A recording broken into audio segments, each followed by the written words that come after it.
Dexter and the Wolf by Carolyn Bradshaw. Late one spring, in the far north, where the sun must contemplate melting the snow, a young mother desired her 2 young sons to taste the adventures of nature that she so loved. So she gathered up her children and headed out to bask in the sun's lingering thoughts by exploring the nearby snow-enshrouded woods. Accompanying the adventurous trio were 3 fur-bearing companions, an ancient black-flecked terrier, a fresh-to-the-world husky pup, and a stout, fire-in-the-belly, ruler-of-the-roost, alarm-raising beagle mix named Dexter. With spring excitement leading the way, the little band came to a fork in the trail. To the right, a much-traveled path. To the left, however, lay the satisfying prospects of an uncharted snowshoe trail. And even though the son's thoughts were beginning to wane, the mother decided to lead her little expedition down the road less traveled. The group marched on as the woods drew in around them, and man's place became second. When the heaviness of the journey-weary legs and pre-dinner hunger pangs, so familiar to small school-worn little boys, caused the children to begin craving the comforts of home, their mother knew it was time to head back.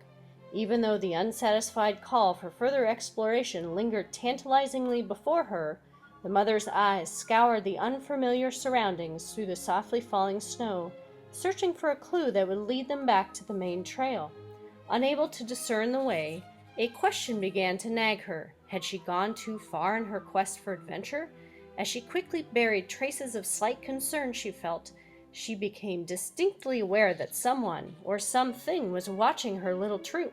Her momentary concern, which was quickly turning to suppressed panic, was at once alleviated as the path they were traveling intersected familiarity. Relief flooded her senses as she breathed to herself, "We made it," she added joyfully to her children. "It's all downhill from here." Her oldest son bent down and scooped up the lagging husky, whose impish legs were spent, and they all briskly started towards home. Suddenly, from the left, Dexter broke free from the group, sprinting off to investigate a scent. Now, because this is the habit of all beagle dogs, who are bred to follow their noses and whose instincts often overpower common sense, the mother was not worried. She knew Dexter would satisfy his burning beagle curiosity, then rejoin his ambling pentad with happy satisfaction. "Come on, Dexter, let's go," the mother mindlessly called over her shoulder as the little group began their descent, and the daylight waned, and the drifting snowflakes became like quarters. The snow-muted sounds enveloping the travelers were suddenly pierced by a high-pitched shriek. A snarling, screaming quarrel ensued from somewhere in the wintry forest. Amidst a chorus of young cries and pleading calls, a decision had to be made. As the dutiful black-flecked terrier stood guard, the mother, acquiescing to her son's love for their dog, left her little band and ran towards the now silent woods. What would she find? Terrifying scenarios flashed through her mind as she retraced the steps of their journey. Shouts from her now vulnerable children snapped her from her preoccupation with what may lay ahead. "What have I done?" she angrily thought to herself, as she abandoned all thoughts of Dexter and charged back towards the sound of her children's shouting voices. As she neared her children, their incomprehensible shouts became clear. Had she found Dexter? As she knelt down with them, she softly told her sons that she wasn't going to leave them again, and that Dexter was going to have to fend for himself. With tearful acceptance, the disheartened group continued their trek towards the safety of home, all the while calling hopefully to their beloved beagle dog. And then, from the corner of the woods, Dexter appeared. He trotted steadfastly toward his family. Unhurried, his long, floppy ears jostled rhythmically as his little beagle tail, carried a touch lower than normal, bobbed proudly behind. Shortly following, with head lowered and body switchbacking across the tail like a snake, came the wolf.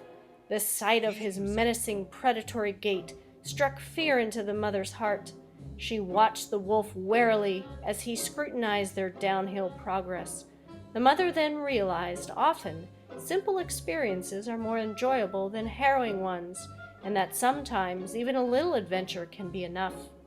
As the shouting, arm-waving group backed safely down the hill, The wolf's gaze lifted from the receding flock, coming to rest upon the portly, jet-black little creature trailing them. Undoubtedly intrigued and a bit chagrined as well, the wolf wondered to himself as he eyed the distancing group. What type of creature was it that had eluded him? Had he not gripped him in his jaws and felt his plump little body between his teeth? But somehow, what was that little creature? Well, what that wolf didn't know, of course, was that little rounded creature was Dexter, the beagle dog.